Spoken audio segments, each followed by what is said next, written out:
Mi gente, bienvenidos nuevamente al podcast de Un Rubito. Este es un episodio que ya se está grabando en Año Nuevo. Llevo unos días que no grababa nada y estuve también sin editar porque como tenía varios videos grabados, lo que hice fue que los fui programando para que fueran saliendo poco a poco. Pero nada, espero que estén teniendo un feliz inicio de año, que hayan cerrado el año de la mejor manera posible, que este 2025 sea un año lleno de cosas buenas y bendiciones. Y el tema del que vengo a hablar hoy, ya saliendo un poco de la introducción y entrando a la conversación como tal, es algo que yo llevo dándome cuenta que está pasando.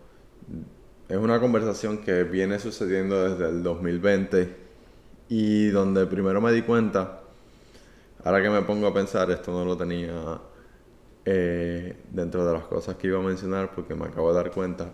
La primera vez que me di cuenta de que esto estaba pasando realmente fue cuando el disco de Los Champions de Yomil y el Dani salió, que Molusco entrevistó a Yomil y dentro de esa entrevista ahora me estoy acordando de que fue la primera vez que me di cuenta de que los artistas cubanos cuando están en Cuba y en el algoritmo de los cubanos y etcétera, dentro del género cubano tenemos presidente, tenemos al rey, tenemos hasta el jefe de sector del reparto. Pero cuando llega el momento de una entrevista internacional, de un medio que no sea cubano, que sea un medio extranjero, se les olvida que son reparteros. Y entonces defienden el cubatón. Y ahí yo siento que está el problema del por qué el género cubano y los artistas cubanos no se han podido internacionalizar un poco más. Me estuve dando cuenta también ahora, esto estoy grabando el día 4, el día 28 de diciembre fue el concierto del Bebecito. Y me he dado cuenta que en la mayoría de los contenidos que han salido después de ese concierto, están hablando de que no porque los cubanos llenaron, y los cubanos llenaron, y si no fuera por los cubanos. Y sí, es cierto, o sea, la mayoría del público de Bebecito es cubano, obviamente. Pero yo estoy seguro que en ese estadio había gente de otros países porque tienen amistades cubanos y dentro de todo si tú andas con un cubano probablemente estés escuchando eso, no es mi realidad porque yo no soy fanático de él, o sea, yo no lo consumo, pero sí consumo otros artistas cubanos y cuando alguien que es de otro país anda conmigo, lo que está escuchando en el carro, lo que está escuchando es o a un ejemplo a Will o a Yomil el Dani, ¿sabes? Es como que el hecho de que los cubanos estén ya en todas partes del mundo, o sea, estás llegando también, esas personas tienen amistades que no son cubanos. Y yo estoy seguro, obviamente no tengo la data, pero en el concierto del Bebecito tiene que haber habido mucha gente que no es cubana y que estaba ahí porque le gusta la música del Bebecito. Y a eso es a lo que quiero llegar. Siento que los artistas cubanos son los más reparteros cuando están en Cuba o cuando se están dirigiendo al público cubano. Y cuando llegan a un medio internacional, cuando están en un momento de defender el reparto, que es lo que realmente es de nosotros, se ponen a defender el cubatón y hablan del cubatón como si fuera algo, como si fuera un género, mejor dicho, cuando en realidad el cubatón no es un género. O sea, yo lo que tengo entendido por cubatón, aparte del evento del cubatonazo que se realiza en Miami, que esos son otros 20, el cubatón como surgió era discos de compilación de canciones donde hacían un disco que se llamaba, qué sé yo, Cubatón Volumen 1 y habían canciones de Gente de Zona, de Chacal y Yakarta, de Los Desiguales y estaban todos esos juntos, Elvis Manuel. Y de ahí fue de donde empezó el famoso cubatón, pero en realidad el cubatón no es un género. O sea, En Cuba se hacía reggaetón cubano, pero sigue siendo reggaetón, no es cubatón. Y siento que eso está afectando mucho a la imagen del género. Y no afectando en el sentido de que le está restando credibilidad o lo que sea, sino en el sentido de que a la hora de tu... Si el género que se está haciendo en Cuba y lo que predomina en Cuba durante hace 6 7 probablemente 8 años, que es que yo siento que el reparto ha explotado en Cuba. Si en Cuba tú lo defiendes y cuando te toca salir estás defendiendo otro nombre, aunque sea el mismo sonido, le estás poniendo cubatón, estás poniéndole el nombre de tu país por delante.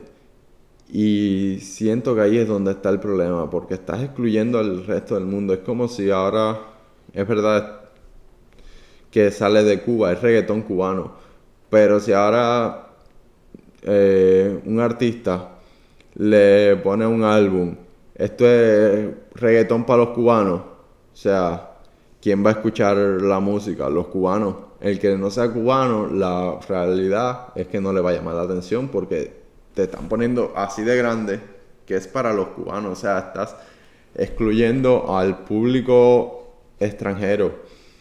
Y ahí es donde está el error, o sea, tú no puedes, yo sé, esto pasa mucho en Puerto Rico, que dicen, no, porque voy a hacer un álbum para Puerto Rico. Mentira. Ningún cantante internacional hace un álbum solo para su país.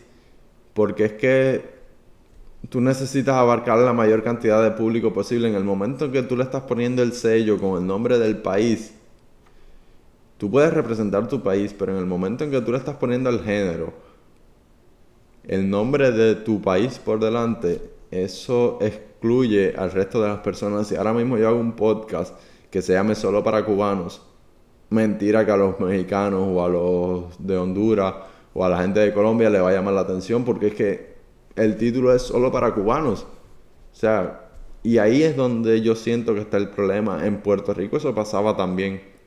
Aún mismo nosotros teníamos el cubatón. En Puerto Rico existían las compilaciones que se llamaban Gatitas Sandungueras. De hecho, Álvaro Díaz y Feid tienen una canción que se llama Gatitas Sandunguera Volumen 1 y es en homenaje a eso. Que eran lo mismo, discos de compilación de canciones de Héctor y Tito, de Don Omar, de Daddy Yankee, de Wisin y Yandel. Y hacían un disco de compilación y eso lo vendían pirata, pero el género nunca dejó de llamarse reggaetón para llamarse Gatita Sandunguera, siempre fue reggaetón. Y los colombianos no hacen colombiatón, ni los chilenos hacen chiletón, o sea, hacen reggaetón colombiano, hacen reggaetón de Chile, en Argentina pasa lo mismo, en México también están haciendo ahora reggaetón, pero están haciendo reggaetón con los sonidos de esos países, con su flow, con su estilo. Y es lo mismo que pasaba en Cuba. En Cuba se hacía reggaetón cubano, no cubatón, porque es que el género es el mismo. Lo único que cambia son los artistas que lo están haciendo y la nacionalidad. Y siento que ese está siendo el problema de internacionalizar a los artistas cubanos, que para nosotros, en el algoritmo de nosotros es reparto. Y todo el mundo está bien con eso. Ahora, cuando les toca salir, defienden el cubatón y ahí están fallando. Obviamente esta es mi opinión no importa, pero pongo el ejemplo de Perú.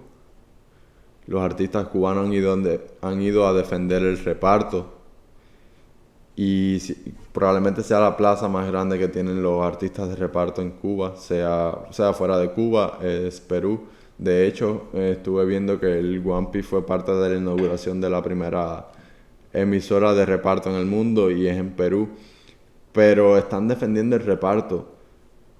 Y ahí está la pequeña diferencia en que no puedes usar el mismo sonido con dos nombres diferentes. O lo defiendes como reparto o lo defiendes como cubatón.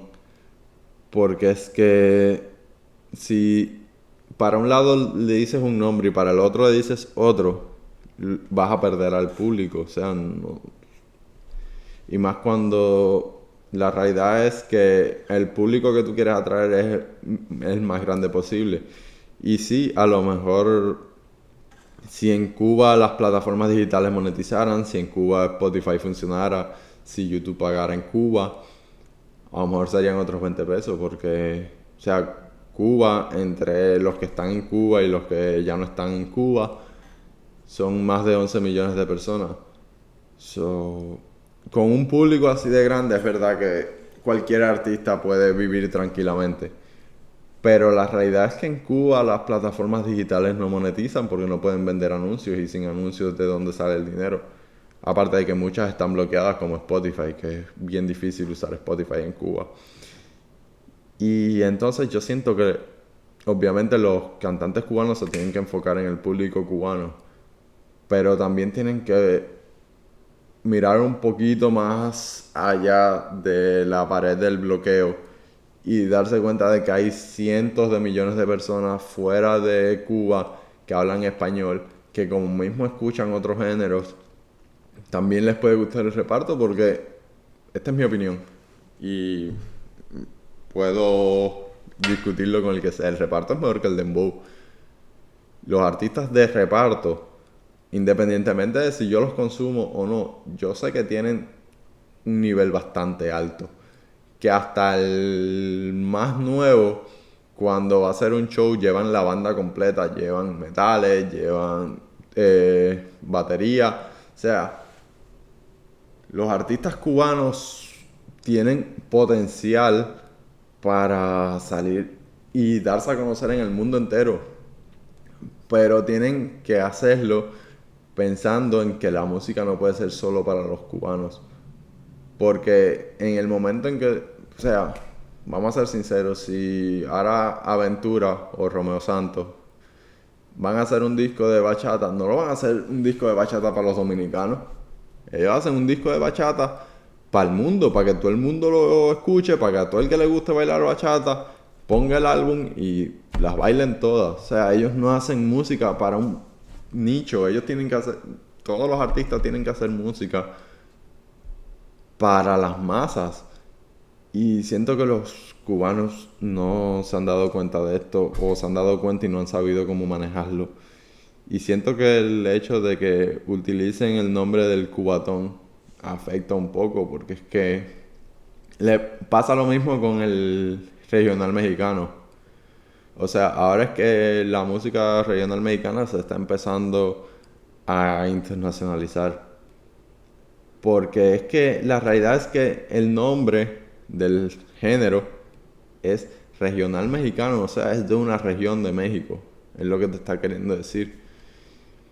Cosa que no pasa, por ejemplo, con la salsa, que hay artistas de salsa de dominicana, hay salseros que son puertorriqueños, cubanos, o sea, hay salseros en el mundo entero, hay bachateros, tanto dominicanos como puertorriqueños, en Cuba también se ha hecho bachata, o sea, ningún género lleva el cuño del país de donde salió, porque el reparto, por poner el ejemplo, reparto como tal, todo el mundo va a saber que es de Cuba, sin que tenga que decir el reparto de Cuba. Y ahí es donde yo siento que tienen que explotarlo más, tienen que mercadear más el reparto, no el cubatón no existe. O sea, a última hora el cubatón es reggaetón de Cuba. En primera ya en Cuba yo siento que eso no existe. Ya en Cuba hay muy pocos artistas que hacen reggaetón. Artistas que explotaron el reggaetón, yo siento que Chacal y Yakarta fueron los que mejor lo hicieron con el reggaetón cubano como tal. Siento que fueron los que mejor lo manejaron. Pero independientemente de eso, deberían haber más artistas cubanos haciendo reggaetón cubano. No haciendo trap como los puertorriqueños, como le pasa a Obi. No haciendo reggaetón como los puertorriqueños, haciendo reggaetón cubano. Porque en Cuba hay mucho talento. Tanto en los cantantes como en los músicos. O sea, Cuba tú le das una pata a la lata y salen 3 músicos. Ya sea uno que toca batería, el otro toca guitarra, el otro canta. O sea, en Cuba hay talento, pero no están sabiendo mercadear la música que están haciendo. Y nada, en realidad eso era lo que les quería comentar. Espero que les haya gustado este contenido, que lo compartan, que se suscriban al canal. Estoy súper emocionado. Nunca me imaginé que el canal iba a crecer tan rápido, que tantas personas lo iban a estar viendo. Y estoy súper, súper, súper, súper emocionado. No tengo realmente muchas palabras para describirlo. Pero nada, espero que este contenido les guste. Y nos vemos en otro episodio. Bye.